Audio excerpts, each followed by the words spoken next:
Did you ever stop to think about your past and all the things that make you who you are?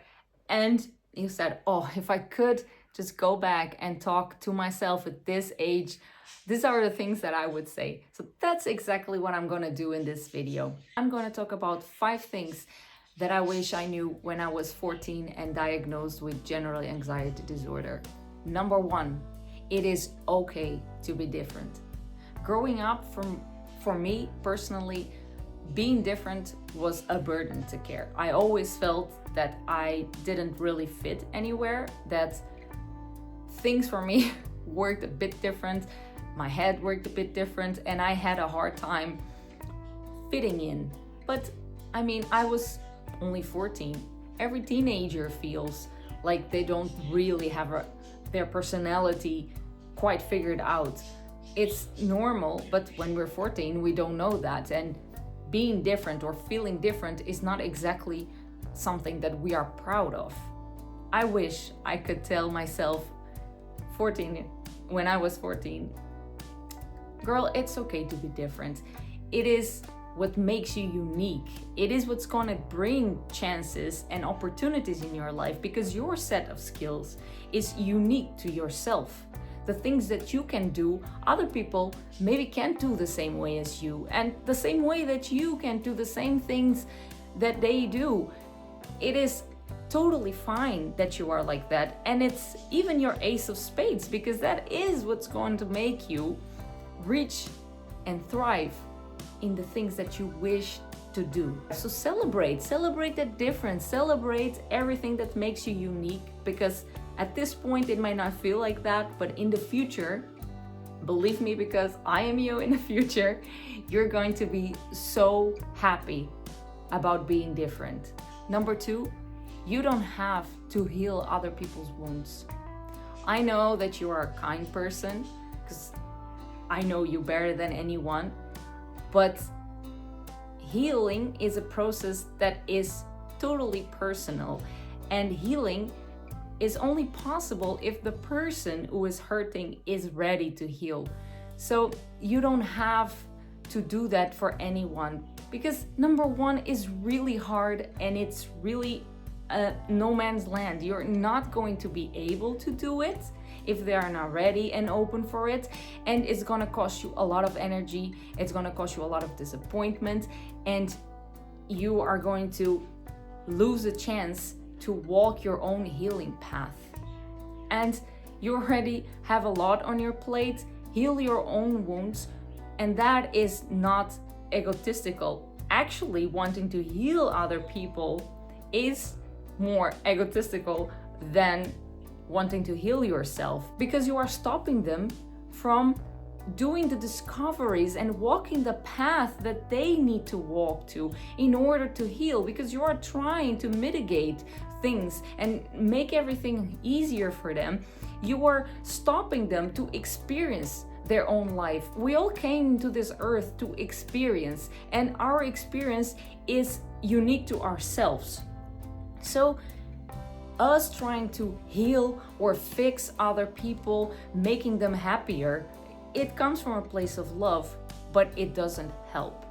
And knowing what I know now, going through my own healing processes and overcoming the pain and overcoming traumas and everything, I am so happy that I got to do that. I got to discover things about myself that I wouldn't otherwise.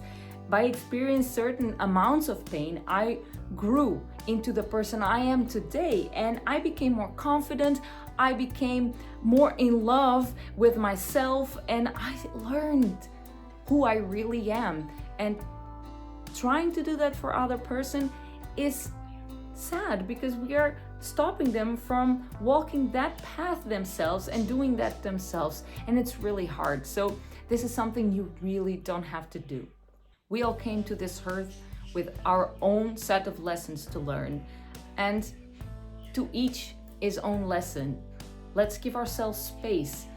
You can be there for the person, you can hold space for them, and hold your arms open to hold them if they ask you to. And that is the only thing you need to be worried about. Number 3, asking for help and receiving help, it is not a sign of weakness.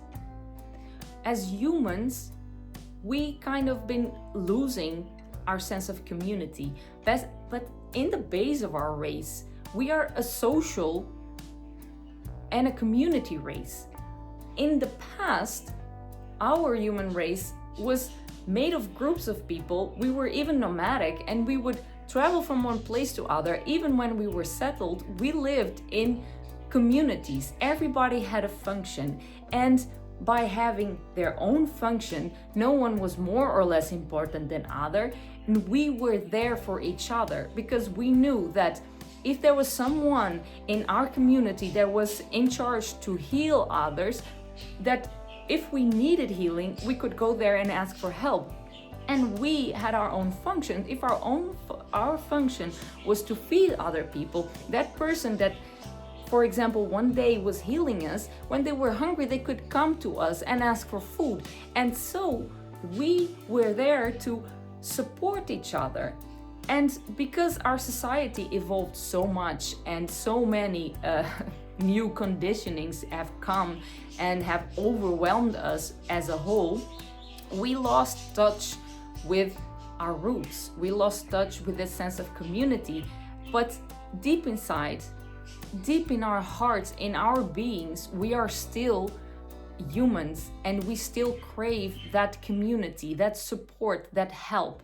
So when you are diagnosed with anxiety, most of the times, and I speak only through my own experience, obviously for everybody this can vary and be very different, but for me, a lot of it was rooted in the fact that I felt very lonely. I felt that I didn't have people that I could reach to talk to about the things that were worrying me or the things that I needed. I felt that were not acceptable, that I shouldn't be needing those things. And it was hard because I felt pretty lonely, even if I had a lot of people around me, because there is a difference between quantity and quality, or having intention. And if you're surrounded by 10 people, but all of them are lost in their own processes and lost touch with this community, then we will feel lonely. And I think that